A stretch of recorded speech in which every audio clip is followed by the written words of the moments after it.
Is Oregon prone to earthquakes?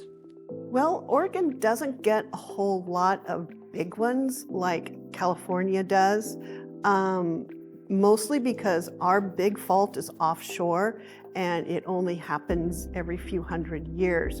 But we do have crustal faults. And when you think of a California earthquake, those are crustal faults. Those where you have plates sliding, back and forth against each other. And we do have some of those here in Oregon. And in fact, Portland has the Portland Hills Fault.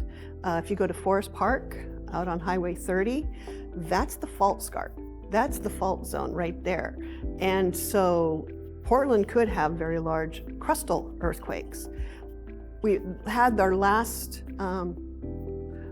damaging earthquakes in Oregon were in 1993. We had one in Klamath Falls, we had one in Scotts Mills.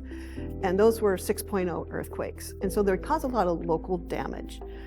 But it's the Cascadia subduction zone that we, really prepare for, because that is the big one.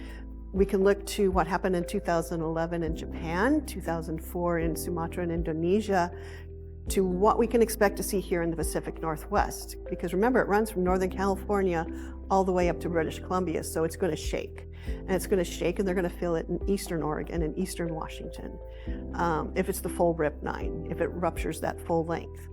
So those are the earthquakes that we have to worry about. Luckily, they don't happen very often.